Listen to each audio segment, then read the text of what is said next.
Oh, yang mau cuti Iya. dibikinkan PK PK seperti itu. ke KBRI. Ke KBRI. Emang penting?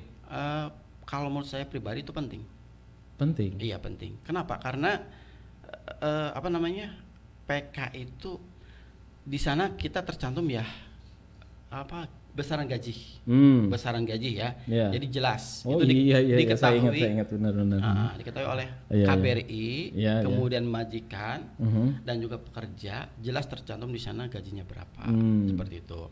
Kalau misalkan pekerja pingin nambah ya, dan kemudian majikannya sepakat ada penambahan, maka itu resmi diketahui oleh pihak KBRI. Kenapa tadi saya saya ingat ada satu teman Gimana PMI yang di rumah yang justru dia ngotot ke majikannya supaya dibuatkan PK. Oh bagus itu, berarti ternyata ternyata berarti, memang tujuannya supaya gajinya bisa naik gitu, dengan itu. Alasan dan bukti yang ada hitam putihnya. Gitu. Jadi dia ngedesak majikannya pada saat mau cuti itu. Dia bilang, Babah sekarang tuh harus bikin PK ke KBRI. Tetapi di PK itu gaji saya itu harus nambah dari PK yang sebelumnya. Kalau sebelumnya 1.500, maka PK yang sekarang harus paling sedikitnya 1.700 gitu. Kalau nggak gitu nggak dibikinkan PK. Persis. Kalau nggak bikin PK, nanti saya nggak bisa balik lagi ke Saudi. Nah, majikannya digituin tuh. Ini apa akhirnya namanya? Kan mau ya. Oh ya udah karena masih butuh tenaganya ya untuk bekerja di rumahnya. Akhirnya majikannya ya udah bikinin PK aja gitu. Bikin PK aja. Seperti itu. Akhirnya mau dan diantar sama majikannya ke KBRI gitu. Oh, berarti itu masih di wilayah Riyadh ya? Masih di Riyadh ya. Oh ya bagus. Ya buat teman-teman yang di Riyadh khususnya ya, kalau menurut saya sebaiknya emang dengan majikan. Sebaiknya untuk membuat PK itu dengan majikan biar nanti barangkali si pekerjanya ini ingin meminta bantuan ke pihak KBRI hanya sekedar ngomong ya, untuk meningkatkan gajinya, menaikkan gajinya, itu bisa insya Allah bisa. Nah ini tercantum jelas pengesahan perpanjangan PK antara pengguna jasa dan TKI. Pengguna jasa ini adalah kapil, TKI ini adalah pekerja ya. PMI ya. Nah ini contohnya Pak. Ini PK pertama gini ya, ini di lembar belakang itu ini ada kelihatan nih. Ini ada datanya juga ya, yang jangan sampai kelihatan. Tapi kalau segini nggak kebaca ya mungkin ya. Ini perjanjian kerja antara majikan. Segini ya. Antara majikan dengan si PMI-nya nih ya. Ini nama majikannya ada, nama TKI atau nama PMI-nya ada. Di sini tercantum keluarganya juga. Ada apa namanya? Keluarga alamatnya lain yang bisa dihubungi ya. Atau istilahnya kontak keluarga yang sering komunikasi dengan keluarga seperti itu. Itu penting banget itu. Nomor KTP-nya majikan, nomor HP-nya, alamatnya. Ini tanggal dibuatnya. Oke. Nah, ini yang paling penting nih. Di sini ada besaran gajinya nih.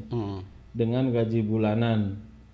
PK ini ditandatangani oleh majikan dan pekerja. Ya. Kemudian ada. Nah, setelah ditandatangani majikan dan pekerja, PK ini berarti kan si majikan udah setuju ngegaji 1.700 lah katakan gitu ya. Setuju. Pekerjanya nerima. Nah, dibubuhkan dalam perjanjian kerja ini. Nah, setelah ini disahkan di KBRI. Berarti ini PK-nya dibawa ke KBRI. Kalau ini kan udah jadi nih. Udah jadi. Dari KBRI disahkan. Jadi di-stempel nih di sini oleh KBRI ini. Terus di belakangnya juga ada stempel KBRI-nya juga kan? Ada stempel dan juga tanda tangan dari. Ada tanda tangannya. Oke, dari Pak Atas Tenaga Kerja di sini nih ditanda tangan. Dan ada nomor registernya. Ada nomor registernya. Berarti perjanjian kerja ini diakui oleh pemerintah Indonesia, oleh KBRI. Oke, ini bikin begini biayanya berapa? Nah ini di KBRI Riyadh. Ya. Ini biayanya gratis. Gratis. Gratis ya. Tidak dipungut biaya. Terus dari mana dapat kertasnya ini? Di KBRI apa ada? Di KBRI ada. Ada. Di KBRI Riyadh. Jadi kalau majikan misalkan apa namanya pekerja ya. PMI itu ingin membuat PK, tinggal ajak aja majikan. Ajak majikan. Tapi lebih baik siapkan fotokopi paspor, fotokopi igoma, fotokopi ID Batagah majikan ya. Itu siapkan itu. Nanti biar enggak ribet lagi harus fotokopi. Ya, udah ready gitu semua.